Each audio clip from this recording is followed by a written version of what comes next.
Jim Harbaugh has always been a little quirky. He rocks khaki shorts and cleats with no care in the world and has a very interesting way of communicating with just about everybody, including the media. Now, Saturday, he continued that trend after Michigan released a statement saying they had made a decision on their quarterback. That decision was to start last year's signal caller Cade McNamara game 1 against Colorado State, but also that young phenom J.J. McCarthy would start game 2 against Hawaii. So no, Jim, you guys didn't make a decision. You did the opposite. This lack of a decision looks like he's trying to appease both parties instead of just going with the best guy. If JJ's better for the team, then he should start game 1. If Cade's the better option, then name him the starter instead of him having to realize that regardless of how he does in the first game, he isn't going to be the guy behind center in game 2. On one hand, maybe Harbaugh's worried that in the age of the transfer portal, if JJ wasn't named the game 2 starter, he would lose him at some point. If Cade's winning games like he did last season, while simultaneously trying to appease Cade because he helped save Harbaugh's job in 2021. Either way, someone is going to be pissed off because only one guy can play at a time. What if Cade goes out in game 1, throws for 350 yards, 4 touchdowns, has great chemistry with all the skill players, and operates the offense as smoothly as possible? Are you going to take out a guy who's playing fantastic? If he doesn't play well, the decision becomes easier, but all this does is raise the percent chance that Michigan will lack rhythm on offense because of no continuity and also create division in the locker room on who the actual quarterback should be.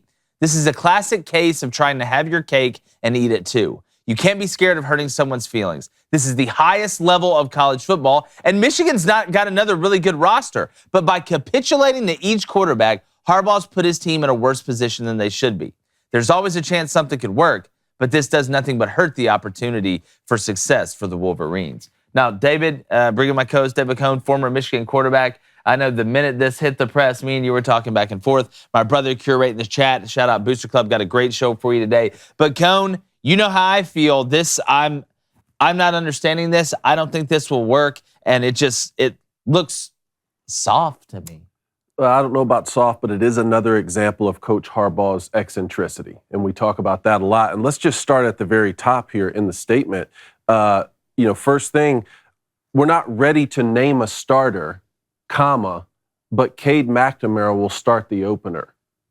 That's naming a starter. Before you even hit a period in the sentence, J.J. McCarthy will start the second game. You named 2 starters. You're not ready to name a starter? So, look, here's my thing. A lot of Michigan fans reached out to me over the weekend, and the consensus was, maybe J.J. McCarthy's not the best quarterback right now, but he will be, and we don't want him to transfer.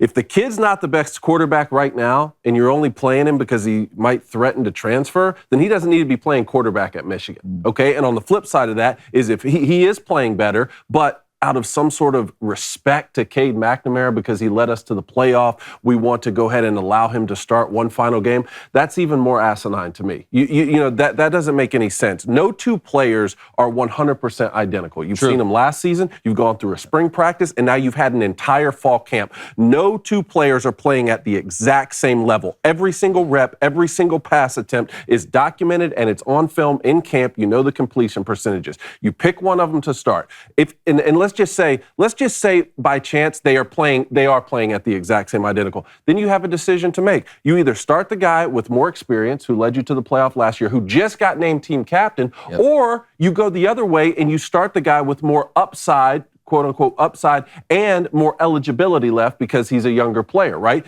A case could be made either way. And there's a precedent for this. Jim Harbaugh did this with Alex Smith and with Colin Kaepernick, right? This is the guy who revived Alex Smith's career and who developed Colin Kaepernick and said, you know what, I'm going to take a flyer on Kaepernick and I'm going to start him. Look, you would never see Nick Saban do something like this. And he was put in a tough bind with Tua and Jalen Hurts. You don't think he wanted to start Jalen Hurts that next year when Jalen came back? He realized that he had more upside with Tua Tagovailoa. He started that quarterback. So to me, you're doing a disservice to everyone in the locker room when you don't start the best player. Yeah, well, and Blaine, the way I'm looking at it again, I've never heard of this. I've never heard of naming a game 2 starter after having a different game 1 starter. I don't understand why you don't just say, all right, Cade's going to go game 1.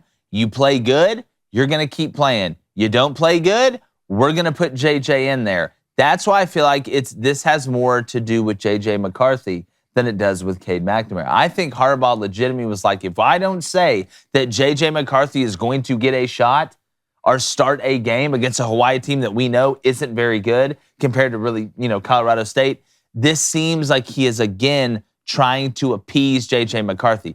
There's a reason that Cade McNamara is starting game one.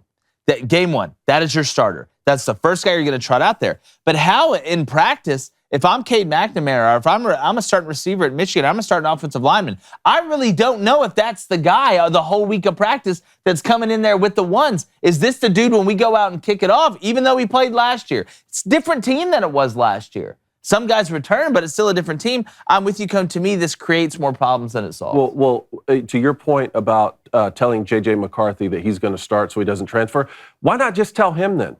Why tell us? Why not just keep it inside the locker? I mean, to me, here's what you say. Look, Cade McNamara is going to take the first snap of our opening season game. J.J. McCarthy is going to play a high volume of snaps. I'm going to evaluate those performances, and we'll make a decision week 3. I mean, you see it with a lot of teams, different packages of quarterbacks, right? Yeah, so that's what you see. I mean, it's so funny to me because Michigan's already having drama before the even season started. I'll give it to Jim Harbaugh. He does a good job staying in the national spotlight. He does. For stuff that you wouldn't even believe, and especially with a school like Michigan with the tradition behind it. But you can't make everybody happy. You're a head coach of a football team. It's not your job to make everybody happy. You go through spring, you go through summer, you go through all this. And he's the quarterback guru, right? Yep. That's why he's at Michigan. I mean, hell, haven't put a quarterback in the league yet, but he's supposed to be the quarterback guy. At the end of the day, the final decision comes down to you. You're the guy they look to. The players, the assistant coaches, the fans, it comes down to you. And when they see you trying to make everybody happy, because there's no way you go through spring and everything and everybody's 100% equal. There's no way. I've never seen it unless this is the first time in the history of football that this happens. You know deep down Jim Harbaugh in his head knows who should start on that football team. But he's trying to sell ice cream right now and make everybody happy because you're probably right. He's scared of that kid getting in the transfer portal. That's what he's got to be scared of. But at the end of the day, the best player has to play. And you can get into the section of this causing to start rifts and a locker room. That's what I was saying. It's at the quarterback position. No position matters more than the quarterback position. The leader, the Achilles, the guy you're behind going into the game on a Saturday. Big games coming soon. But no, we're going to have 2 separate guys. Yeah. Start 2 separate weeks just to see. So to me, it's confusing. Doesn't make sense. Who's starting if you play Ohio? If you opened with Ohio, who are you starting? That's the question right there, because a lot of people were reaching out to me this weekend and saying, you know what, this is an example of how weak Michigan's non-conference schedule is. And I said, you're absolutely right. You're absolutely right. Like, if you were playing Ohio week 1 or week 2, who's going to be the starting quarterback? And whatever that answer is, that's who needs to be the starter. And not only is there precedent in Jim Harbaugh's career, when I was talking about Alex Smith and Colin Kaepernick, there's precedent at Michigan. You remember an upper-class quarterback they had by the name of Tom Brady, right, who ran a 5.4 40, right? And the number 1 overall recruit, going to be the greatest quarterback who ever lived, Drew Henson, came in.